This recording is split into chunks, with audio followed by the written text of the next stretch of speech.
Naszym kolejnym prelegentem będzie Bob Hoffman, autor wielu kultowych książek o marketingu, z których 4 były w swojej kategorii numerami 1, jeżeli chodzi o wolumeny sprzedaży na platformie Amazon.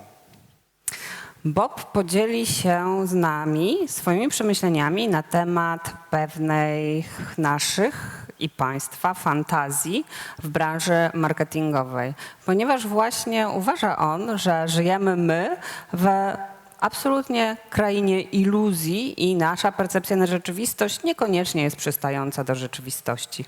Będąc całkowicie szczerym, Bob będzie sobie z nas trochę żartował, także bez odrobiny dystansu do tego, co na co dzień robimy, ten materiał może być lekko ciężkostrawny, no ale miejmy to już za sobą. Bob Hoffman, the stage is yours. Tak, skupił się.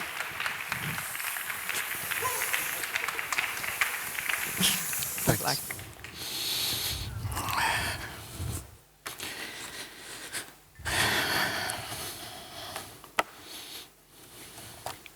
Hi,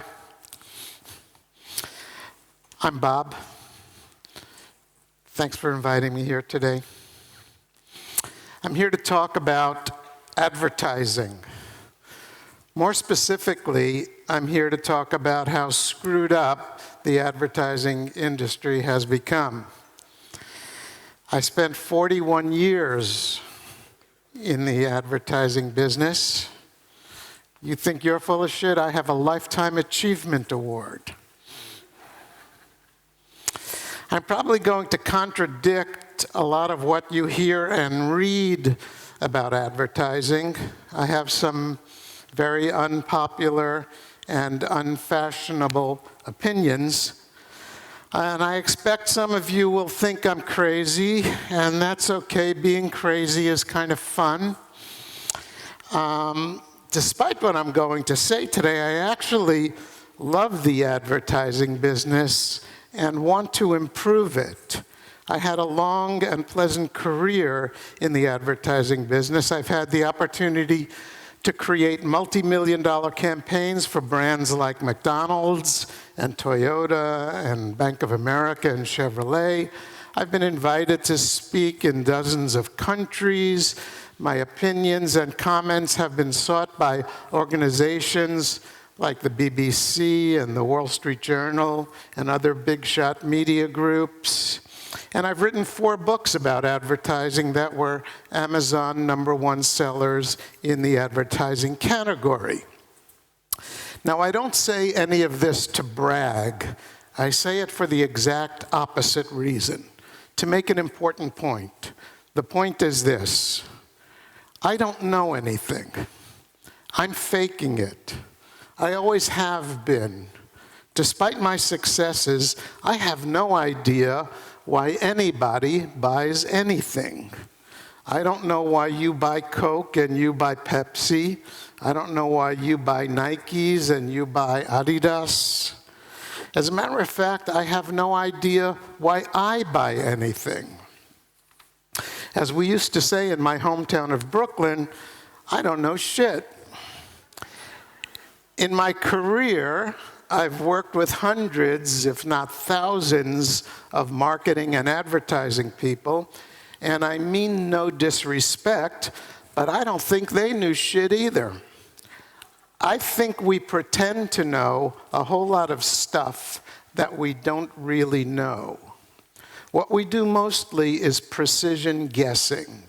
We guess. We look back at what others have done, we study strategies, we study methods, and if it worked for someone else, we try something like it and hope it's going to work for us. We have a fancy name for this. We call it best practices. But the problem is, every company is different, every problem is different, every brand is different, and every circumstance is different. But we pretend they're not. So usually what we do works a little because we spend a lot of money on it, and every now and then something works amazingly well. And we don't know why, but we pretend it's because we're really smart.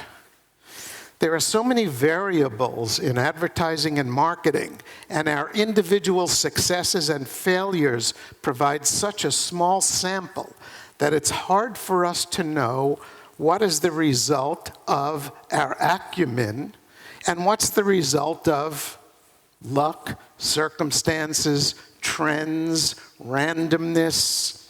I don't know. I've had enough successes and enough failures to know that I never knew what was going to be successful and what was going to fail. No matter how much I thought I knew, I never really knew. Here's an example. There's a guy named Ron Johnson who was head of retail sales for Apple.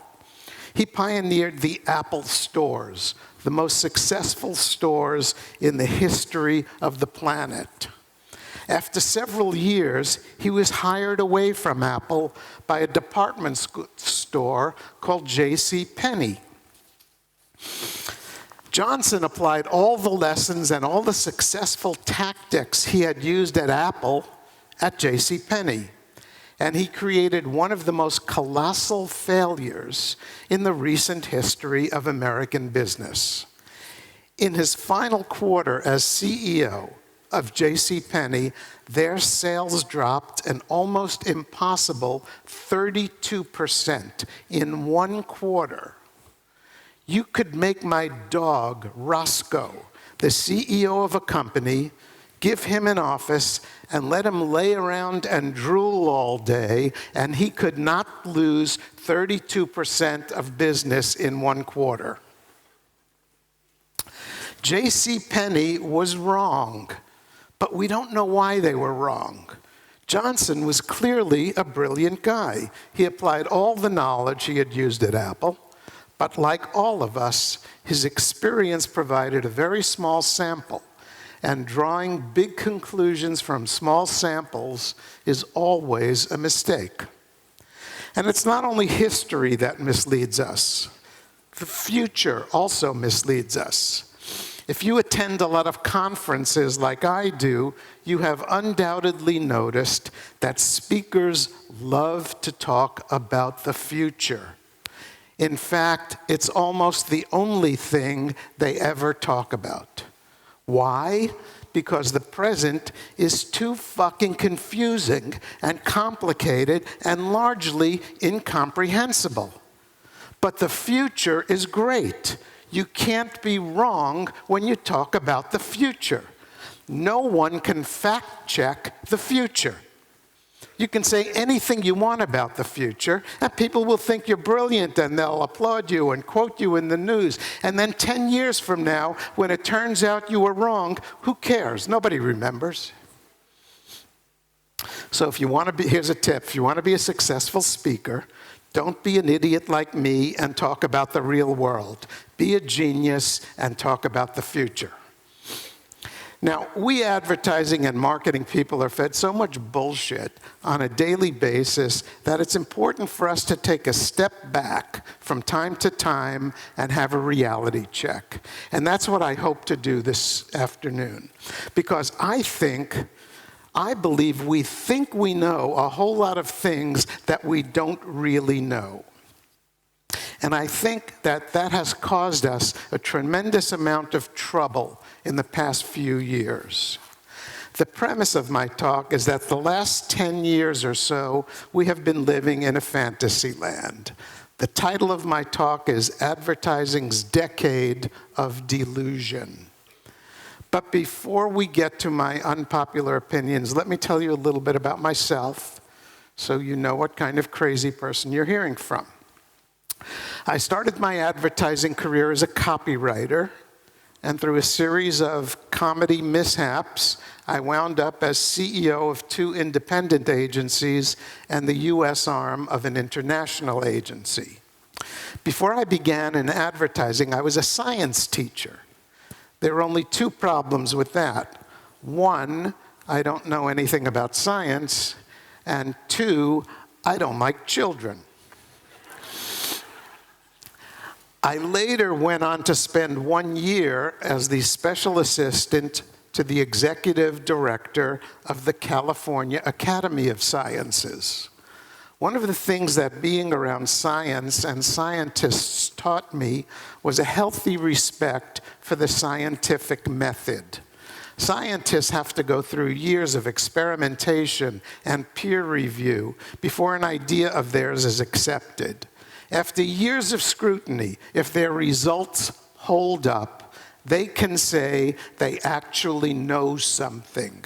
Knowing something, it turns out, is completely different from thinking you know something.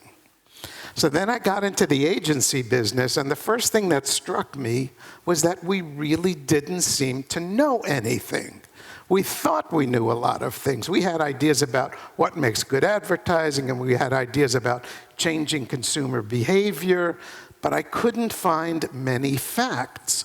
All I could find were the assertions and opinions of advertising experts masquerading as facts. We did things that looked and sounded like science. We used the language and the tools of science. We had questionnaires and computer programs and clipboards, but we didn't use the scientific method. We rarely used controls for our research. We rarely repeated our studies to verify them. We never had peer review of our methods or our conclusions. We never asked third parties to replicate our studies to validate them. Now, I'm not blaming researchers for this. It's not their fault that the ad industry is not willing to pay for real science, but over time it led me to develop an obnoxious habit. I became a skeptic. I stopped believing advertising and marketing experts. I don't care what their credentials are or how many awards they've won. If they don't have the facts and they can't explain them to me in simple, jargon-free language, I'm skeptical. Nobel Prize-winning physicist Richard Feynman said it best. Science, he said, is the belief in the ignorance of experts. Feynman's quote is a good starting point for our subject today. The decade we have just experienced was expected to be one of the most fruitful and productive in the history of advertising. We had amazing new tools and amazing new media that we never had before. The whole thing was certain to lead to all kinds of new opportunities. Our ability to reach consumers one-to-one with web-based media was sure to make advertising more personal, more relevant, more likable, and more timely. A brand's ability to listen to consumer conversations through social media and react quickly couldn't help but connect us more closely with our customers. And consumers themselves would be one of our greatest assets by participating in conversations about our brands and helping us understand and define what our brands should represent. Further, the web would have democratizing effect on society, and particularly on the business world, where new brands could flourish without spending lavishly on marketing. And yet, the past decade has been the most disappointing and disheartening period that I've ever experienced in my advertising career. Here are some of the reasons why. First, it is widely believed inside and outside the ad industry that our work has gotten worse, not better. Consumer research shows that regard for our industry is at a new low. It's gotten so bad that we have half the trustworthiness of lawyers, if you can believe that. Marketers are disillusioned. They don't trust us. Their trade organization in the US, the Association of National Advertisers, has officially stated that they believe corruption in our industry is pervasive. The work we're doing for brands is not succeeding. A recent study by Nielsen reported that consumers say they are 46% more likely to change brands than they were just 5 years ago. and only 8% say they are strongly brand loyal. Regulators and governments are after us with a passion. They want to know what we're doing with data, whether we're acting illegally in collecting, trading, and selling personal private information about consumers without their consent or knowledge. As for consumers, one study shows that of all forms of advertising, the 8 types most disliked by consumers were all forms of online advertising. As a result, ad blocking apps are reportedly present on somewhere between 1 and 2 billion devices. Meanwhile, tens of billions of dollars are being stolen annually from our clients by online ad fraud. Our business is declining as marketers are taking their advertising duties in-house or hiring consulting firms to do what we used to do. As for the democratizing effect, it has been just the opposite. The web has produced advertising and marketing monopolies like Google, Facebook, Amazon, and YouTube that would never be tolerated in the offline world. Further, our industry has been right in the middle of dozens of scandals, some of which have undermined our confidence in free democratic institutions. To say that the last decade has not lived up to expectations is like saying the Titanic was a little sailing mishap. So how can we have been so wrong? Well, we're all humans, and humans have this nasty habit of thinking we know things that we don't really know. The business of marketing is particularly rife with delusions. We think we know how advertising works. We think we know what will motivate people. We think we know what tomorrow is going to be like. And yet every day we unconsciously ignore significant evidence that contradicts our most cherished beliefs about how our industry works, how media works, how marketing works, and most important, how people work. A few years ago, it seemed that there was a law that required us to include "like us on Facebook" or "join the conversation" in every ad we created.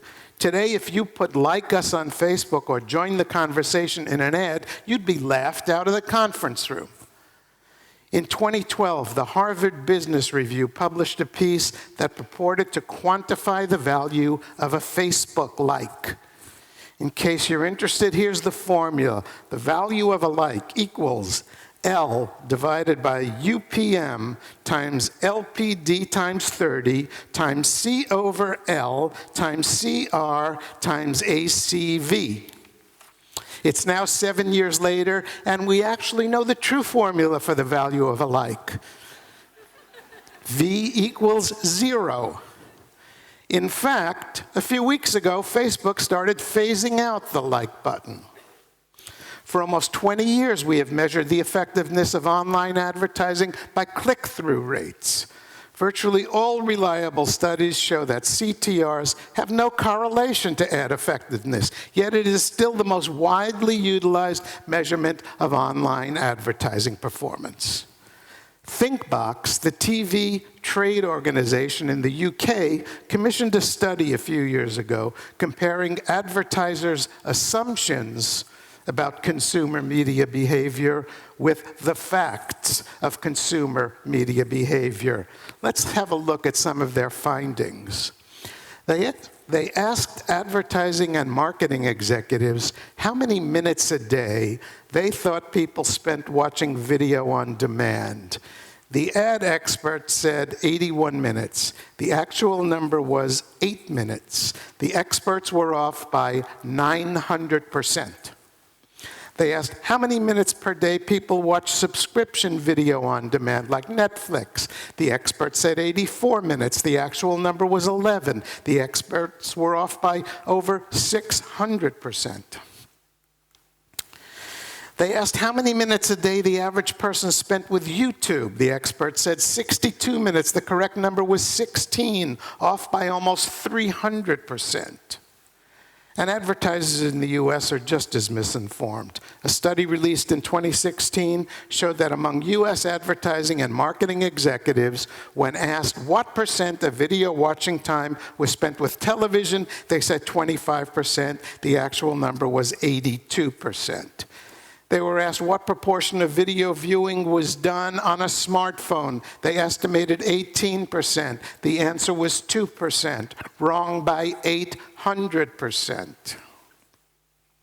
The obvious question is this: how can people who work in an industry that is constructed on media behavior be so astoundingly misinformed?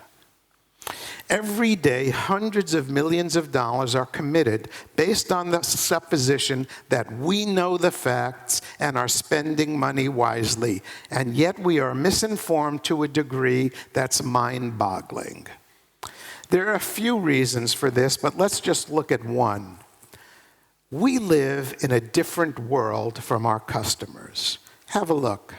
This chart from 2016 compares UK advertisers' social media and online behaviors to that of real people.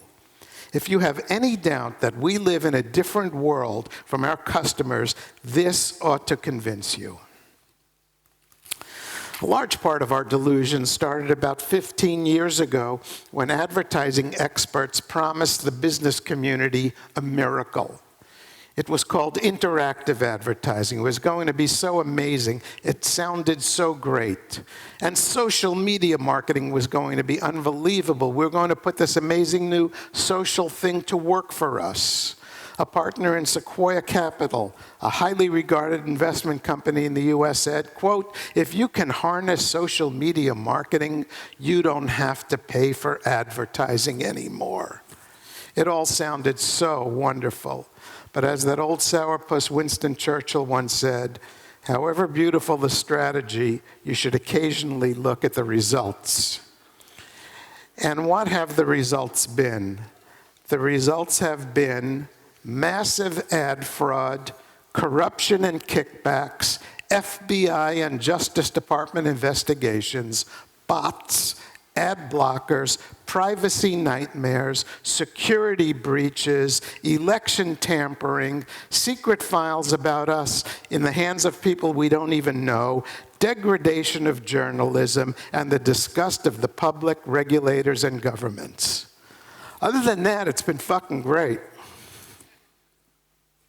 So let's have a quick look at a few of our delusions and pretensions.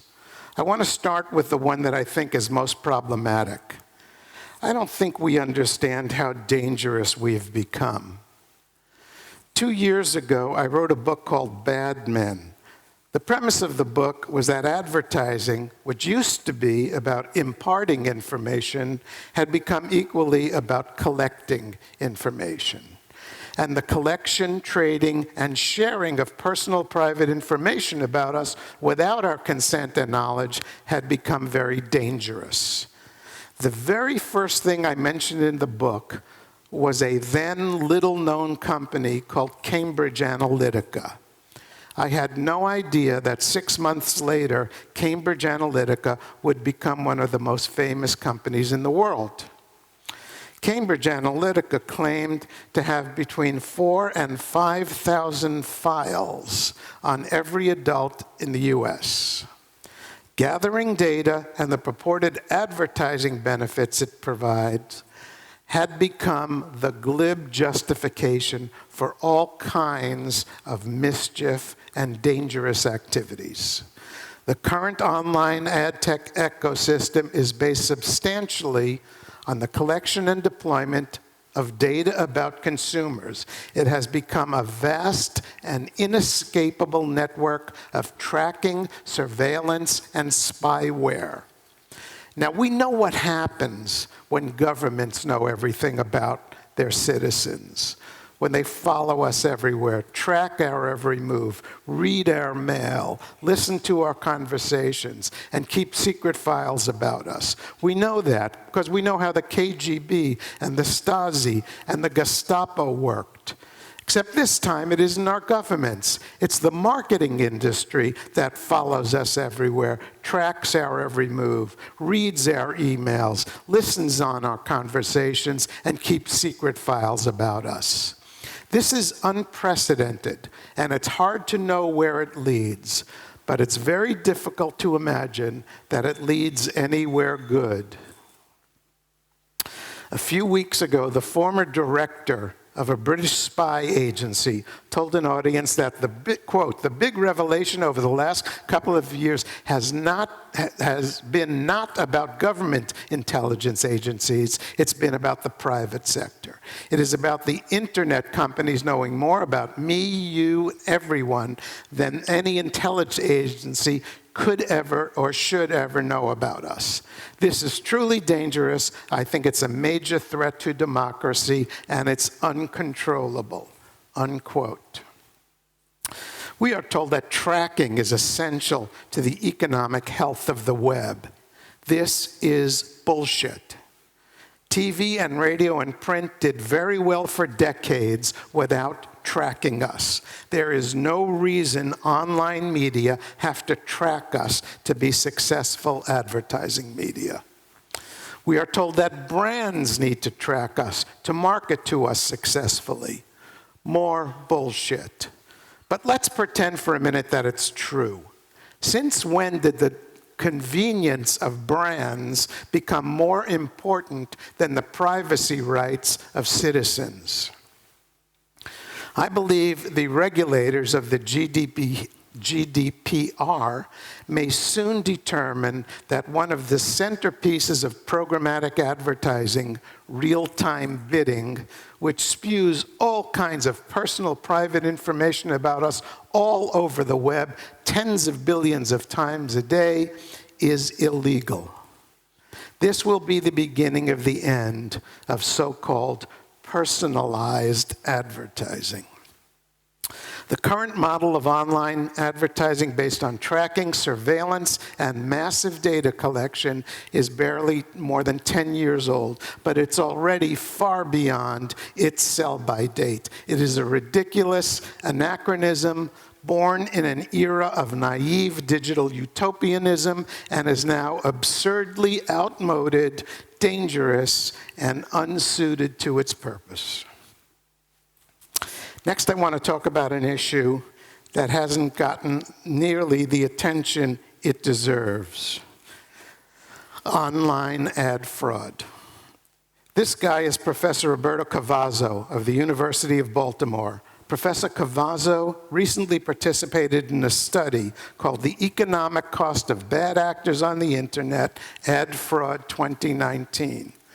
Professor Cavazzo is an economist who has studied fraud for over 30 years.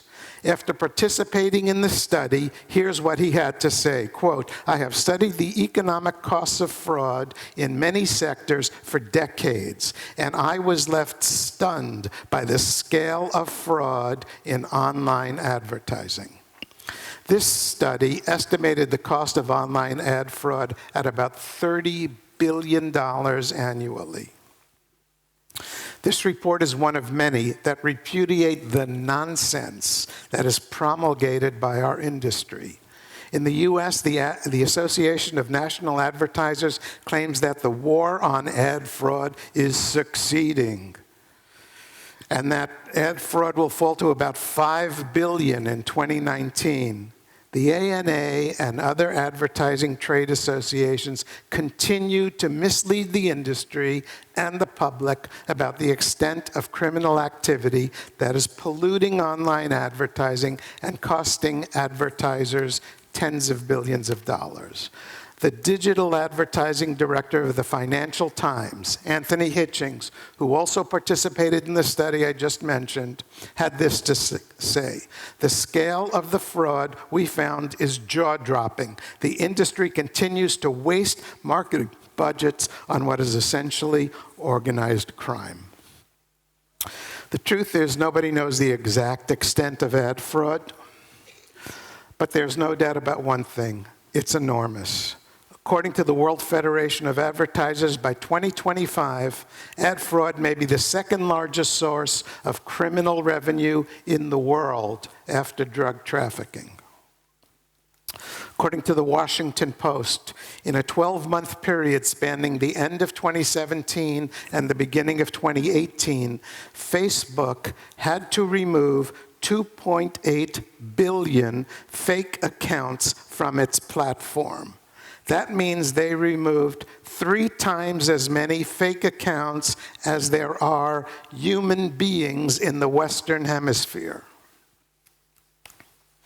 Perhaps the most damning aspect of digital advertising measurement is that the more you learn about the subject, the more you understand how corrupt and unreliable it is.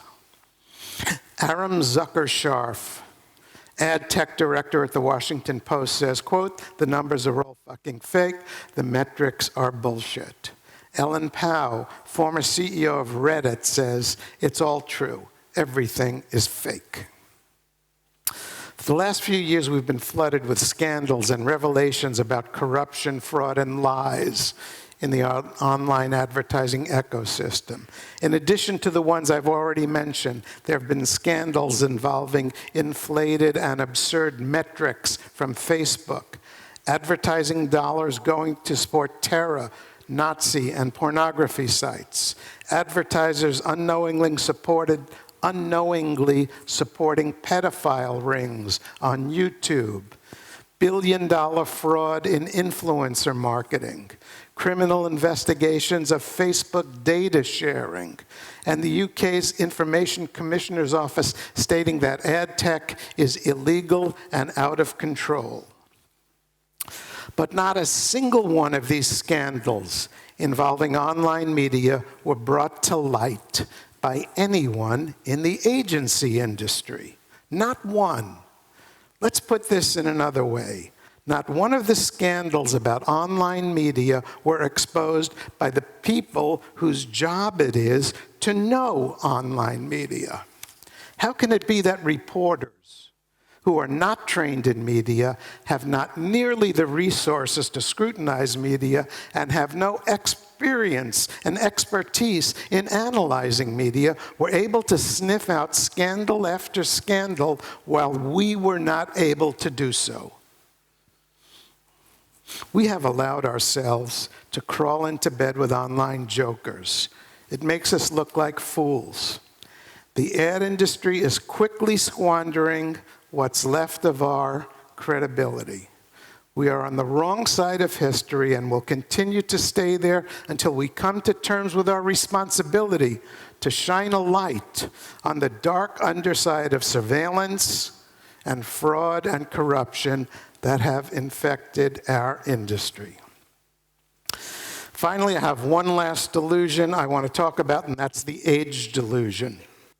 One of the practices of the ad industry that I've never understood is why we spend so much of our time, money, and energy talking to young people and so little talking to older people. According to Nielsen, people over 50 are the most valuable generation in the history of marketing. So why do we ignore them? In order to understand this phenomenon, I think we need to talk about the makeup of the ad industry. Walk into any ad agency in the world, and in 10 seconds, something will become obvious. Everyone is young.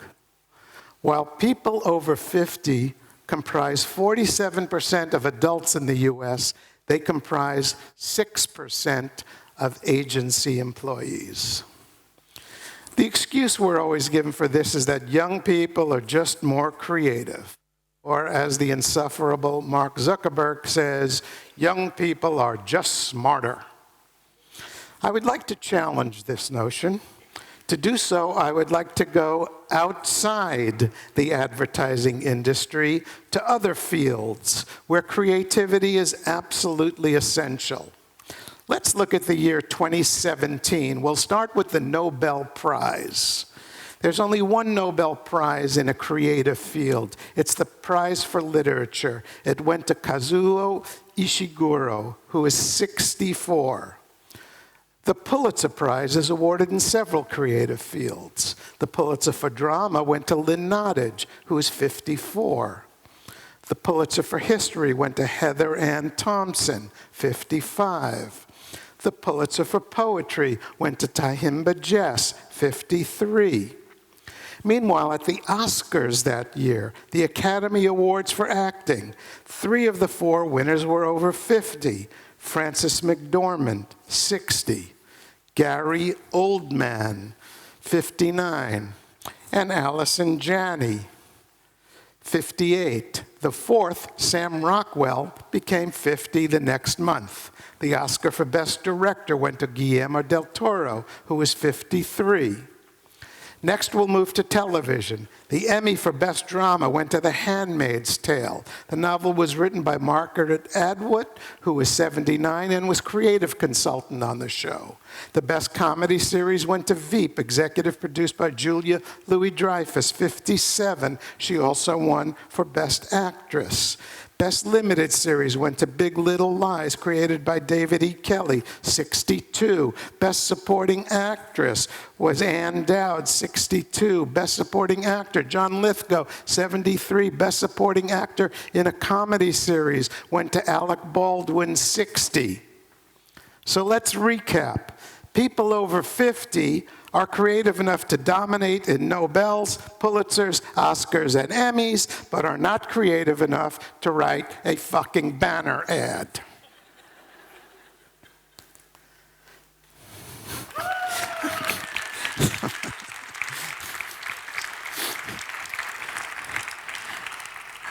I guarantee you, not one of these brilliantly talented people could get a job in an ad agency today. Not one.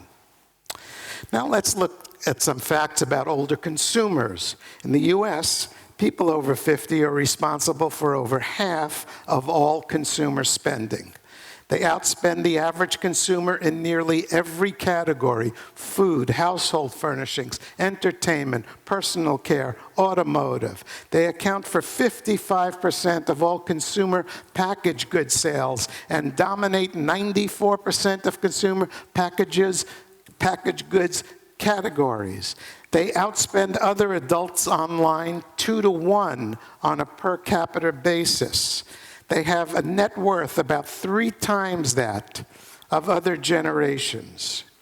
They buy about 57% of all new cars. They control about 70% of the wealth in the US. If they were their own country, Americans over 50 would be the 3rd largest economy in the world, bigger than the entire economies of Germany, Japan, or India. And the future, between now and 2030, the population of adults over 50 will grow at about 3 times the rate of adults under 50. Let me ask you a question. Do you really think it's a good idea to ignore these people?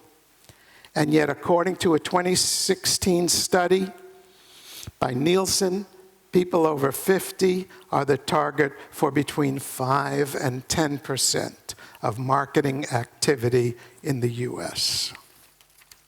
While everyone in marketing is obsessed with millennials and Gen Zs, we are currently going through one of the greatest demographic changes in human history, and it's being completely ignored.